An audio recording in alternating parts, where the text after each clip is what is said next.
breaks my heart every day sitting in that hospital room. An emotional message tonight from a local teen who nearly died from vaping. Why he and his doctors say everyone is at risk. It was one of the largest data breaches in history, and tonight, find out how you can get your money.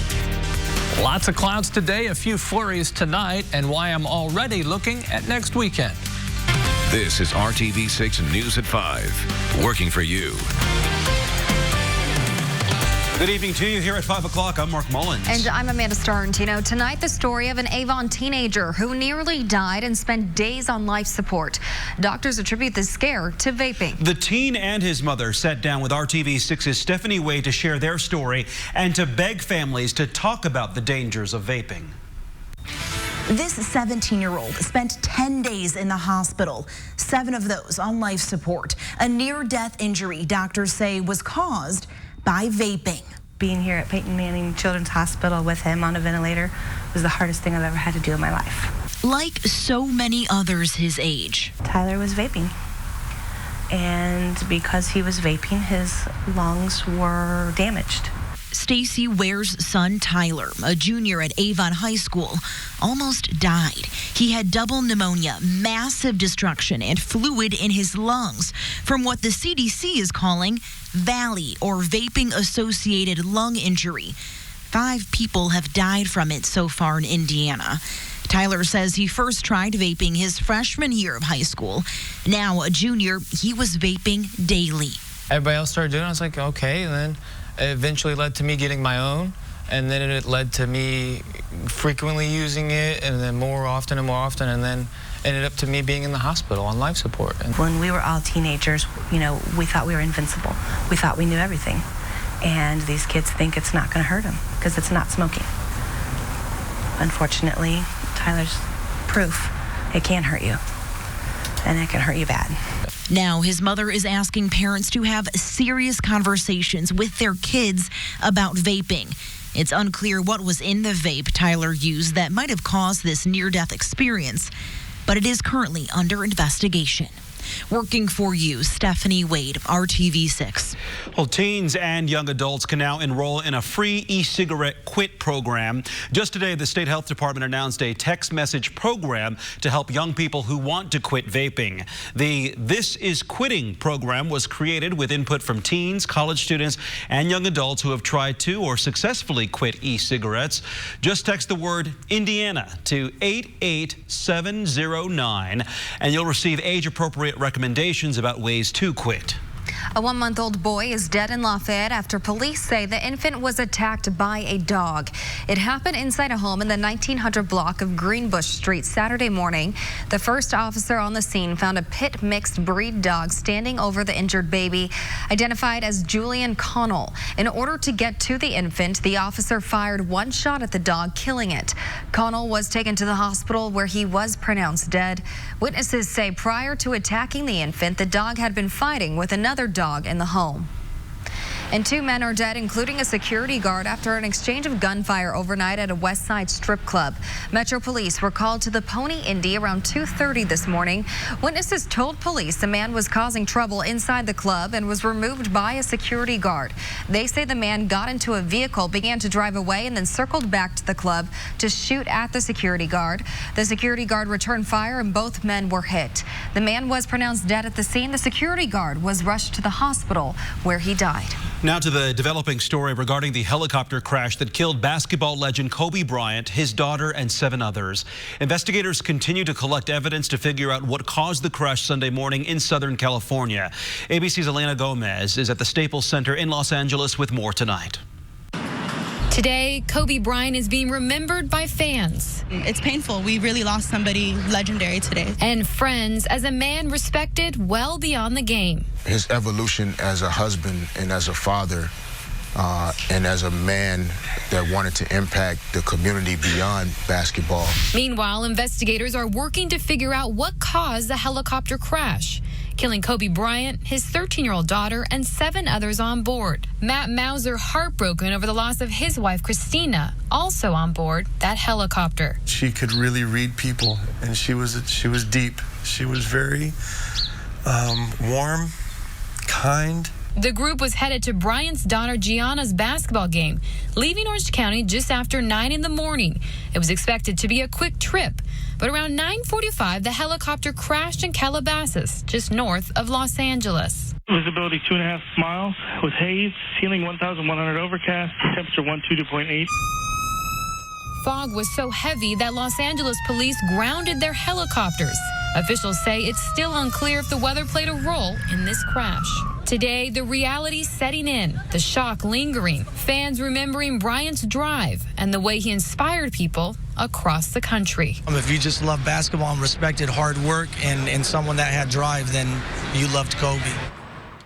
The NTSB confirms with ABC News that its investigators are at the crash site and beginning to document evidence. Alana Gomez, ABC News, Los Angeles. Reaction to the shocking news continues to pour in today. Today, Indiana Governor Eric Holcomb shared his thoughts on the sudden passing of Kobe Bryant.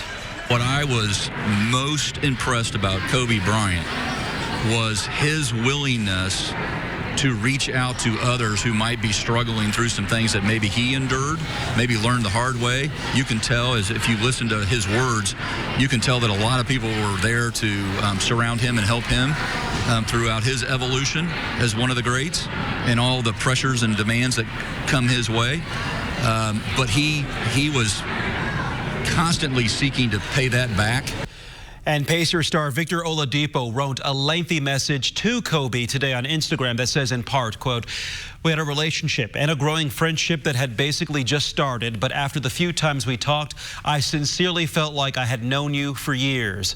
It's so tough to fathom because I felt like my special moment with you was around the corner, a moment I could cherish forever. Unfortunately, that can't happen now. Kobe, thank you. Thank you for all the knowledge and the time you took to help me grow. I know your time was precious, but you still took the time to assist me, and I will always be thankful for that." Well, all this comes as Oladipo prepares to return to the Pacers lineup Wednesday night when Indiana takes on Chicago at Bankers Life Fieldhouse. The Pacers are inviting fans down to the Fieldhouse to sign a welcome back banner to Vic. He's been sidelined for a year recovering for a knee injury. If you didn't have a chance to sign the banner today, you have another opportunity tomorrow from 10 to 5. Now in the Storm Team 6 Tracking Center with Chief Meteorologist Kevin Gregory. Kind of a gloomy start to the week for everyone. If you're motivated by sunshine, you're going to have to find a different path because really the next few days will just stay on the gray side. At least we had some sunshine yesterday afternoon. Clouds around, not much in the way of precipitation. We may see a few flurries, especially north and east of Indy this evening. Temperature currently at 32. When you get the clouds like this, temperature doesn't change much, and it won't tonight. We'll generally stay in the lower 30s through tomorrow morning. 32 in Peru and warmer, 33 in Bloomington. There you go, 1 degree. Temperatures, as I mentioned, just hanging in the low 30s. The clouds going nowhere.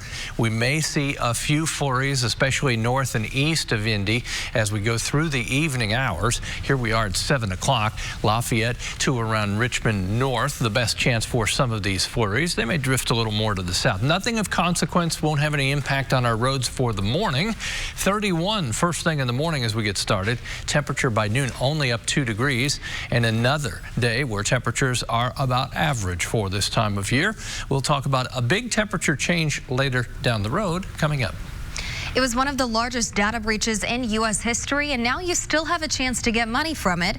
Equifax has now extended the deadline to file a claim. Call 6 Investigates' Kara Kenny has been tracking this from the start and joins us now with what you need to know. Kara. Thank you, Amanda. The Equifax data breach exposed the personal information of more than 147 million people. The deadline to file a claim was January 22nd of this year, but good news, you still have more time. You can still file a claim for any expenses you incur between now and January 2024 as a result of identity theft or fraud. These can include losses from unauthorized charges, fees you paid to professionals like accountants to recover from identity theft, and other expenses like postage.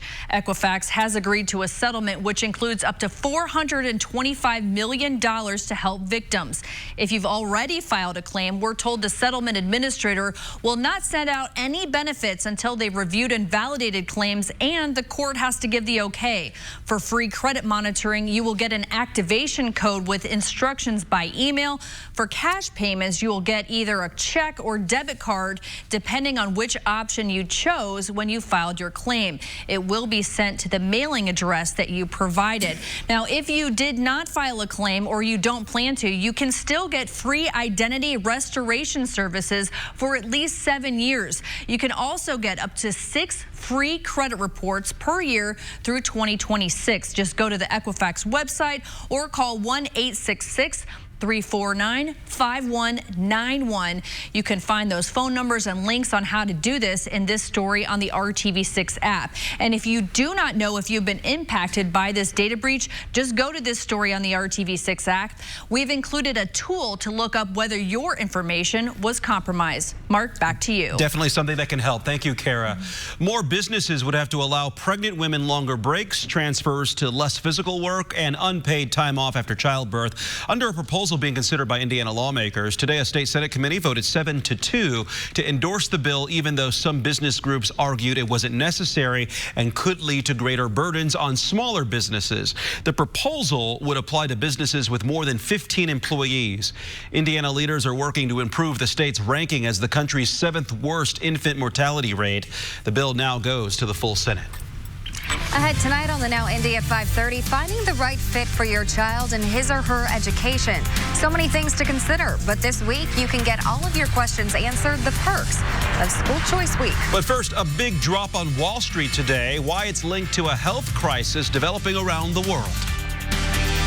Wednesday night at 6, only on RTV6. Tonight, Democrats ramping up the call for new witnesses and documents in President Trump's impeachment trial. The pressure is building to call former National Security Advisor John Bolton. ABC's Mona Kosar-Abdi is on Capitol Hill with the latest.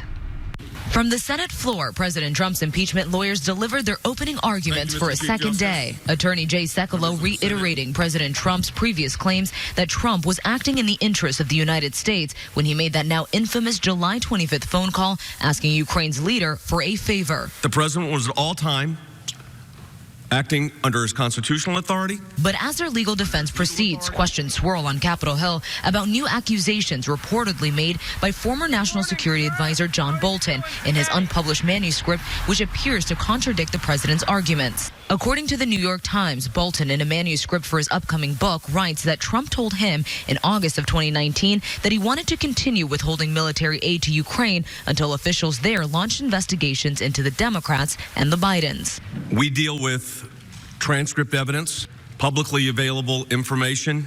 We do not deal with speculation, allegations. Democrats pointing to that report to back their demands for Bolton to testify. The senators should not turn away from this very relevant evidence. And now several Republicans also stating they too would like to hear from Bolton, including Maine's Susan Collins and Utah's Mitt Romney. It's pretty fair to say that John Bolton has a relevant testimony to provide to those of us who are sitting in impartial justice. Even Trump ally Republican Senator Lindsey Graham stated today he hasn't ruled out the possibility. If the Senate needs to secure testimony from John Bolton, then I will say so if I think that's necessary for fairness. Graham added that calling for Bolton to testify would mean witnesses requested by the president would also be called. The president told reporters that he hasn't seen the manuscript but dismissed the reported allegations as false. Mona Kosar-Abdi, ABC News, Capitol Hill. And stocks tumbled on Wall Street today following a sell-off in Europe and Japan as investors grew more concerned about the potential economic impact of the deadly coronavirus in China. The Dow Jones Industrial Average ended the day down more than 400 points. There are at least 5 confirmed cases of the coronavirus in the United States. Washington State, Chicago, 2 in Southern California, and 1 in Arizona. The state health department reports no suspected cases in Indiana. The coronavirus has sickened thousands and killed at least 80 people in China. All across Indiana today, we are remembering a tiny woman with a big message, Holocaust survivor Eva Kor. Governor Holcomb declared today Eva Education Day in Indiana. Eva Kor died on the 4th of July while on a return trip to the Auschwitz concentration camp, where she and her twin sister were subjected to the experiments of Dr. Joseph Mengele. Now, she never wanted people to forget what happened, but she did forgive. She lived the final now 59 years of her life in Terre Haute and founded the Candles Holocaust Museum there. Right now, there is an Eva Education Day celebration at the Indiana Historical Society, which includes a screening of the documentary chronicling her life. It's no coincidence that it's happening on the 75th anniversary of the liberation of Auschwitz. Today, survivors of the death camp gathered there in Poland for a special ceremony marking the momentous day. About 200 camp survivors attended, many of them elderly Jews and non-Jews who traveled from Israel, the U.S., and elsewhere. Eva Kor had planned to be there. Instead, her son Alex is taking her place and representing her. He tweeted out this picture. He's the man on the left with a Holocaust survivor from Hungary. Kevin Gregory joins us now with the forecast, and kind of cloudy all day long. Clouds. When they do go away, then we'll enjoy some sunshine, right? Good. You want me to brighten your day? Yes, please. Always. Meet Opal Voiles. Opal turned 105 over the weekend. Wow! So happy birthday! A friend of mine's grandmother, and she's watching right now. How about that? Well, happy birthday. And so what a great day, what a great weekend, Opal. Hopefully you have some cake left, and 105, look at you. And a great smile. A great smile and a lot to smile about. What a full life. Glad you're watching RTV6. Just 2 days have we had any measurable snow this month. They were the last 2 days, Saturday and Sunday. It didn't amount to much, did it? 0.3 of an inch, that's it. So we're in the top 10 for least amount of snow so far, and it doesn't look like that will change before we get to Saturday, which will roll over into the brand new month of February. Saturday, 42, we'll have a chance of some rain and snow again on the fence, and there's not a lot of model agreement here, so a high uncertainty of how Saturday plays out. As we get to Sunday and Monday, temperatures will continue to climb. I think Monday will be in the 50s, and of course that will be the 3rd of February. Indications are that we start the first few days of February with above average temperatures. We're a little below average right now, but certainly not cold. 32 is the temperature in Indy, 31 in Greenfield. The wind is fairly light with all the cloud cover around. We may squeeze a snow flurry or two out between 7 and 11, especially kind of in the northeastern half of the state. Temperatures during the day tomorrow, right around 30 degrees. Not much of a change in the morning, a couple of flurries. Afternoon readings competitive with what we've had today. The wind will be light. These are wind gusts, so only up to about 10, maybe 15 miles per hour at most. Temperature 36 tomorrow afternoon. As you look at your Wednesday planner, no real change. Sky still the same color, gray. Temperature still in the mid-30s, and we're dry. I just want to show you there is a weather system that kind of clips southwest Indiana potentially as we get to Wednesday, Thursday, but right now it looks like we'll stay dry with temperatures about average for this time of year. Then the uncertainty of Saturday's storm system, as I mentioned. Sunday, temperatures bounce back a little bit, may even have a little sunshine to end the weekend. And as you look at your 7-day forecast, notice these overnight lows. They're in the upper 20s to low 30s. Average high is 36. Each day we're at or above that average high, with temperatures peaking on Monday at 52 and Sunday. Today, or this weekend, was Opal's big day. It's the groundhog's big day on Sunday. So we'll know if we'll have more winter or spring right around the corner. If he sees his shadow. But, you know, it's all messed up now because there's so many paparazzi around him. When he comes out, he's always going to see a shadow. It's confusing things. All right. Well, if you're dreaming of warmer days and summer nights, we can help. More big names coming to our area, and the concert tickets could go fast. The latest names on the list next. Visit the Hiring Hoosiers job board. Hello to you. I'm Julie Grant with Court TV, and we are in day number 4 of testimony in Harvey Weinstein's rape trial in New York City. And it is expected to be one of the most important dates of this trial as alleged victim Mimi Halle takes the stand. Halle is a former production assistant who claims that Weinstein forced oral sex on her back in 2006 when inviting her to meet him at his Manhattan apartment. Halle is one of the complaining witnesses in this case, meaning that some of the charges are based on her allegations. The charge of predatory sexual assault is supported by Sopranos actress Annabella Sciorra's testimony. She tearfully told the jury on Thursday that Weinstein violently raped her back in 1993. In opening statements, Weinstein's attorney told the jury that the accusations are untrue. And during the cross-examinations, the jury would realize Weinstein is innocent. The defense plans to use dozens of loving emails to show sexual contact was consensual. If convicted, Weinstein could face life in prison. As always, you can count on Court TV for gavel-to-gavel coverage of America's most compelling criminal trials. I'm Julie Grant. Now back to you in the studio. Julie, thank you. You can learn more about the other cases around the nation right now at courttv.com. Rock or country? If you're a fan of either type of music, we've got two big concert announcements for you tonight. First, Sammy Hagar and the Circle joining them, Whitesnake and Night Ranger. The concert is set for Saturday, August 15th at Ruoff Music Center. Hagar wowed a huge crowd on Carb Day at the track in 2014. Night Ranger was at the State Fair in 2016. Tickets go on sale Friday at 10 a.m. And individual tickets to see Thomas Rhett go on sale Friday at 10 a.m. This concert was previously only available through the Country Mega Ticket. Also appearing with him on June 5th at Ruoff will be Cole Swindell and Hardy. Put it on your list. It's on mine. All new at 6 p.m. cameras will soon be scanning your license plate on one busy local road. We'll show you where and why leaders say it's a way to fight crime. But first on the Now Indy, they protect and serve just like their handlers. Tonight, an effort to get tougher on those who hurt or kill a law enforcement animal.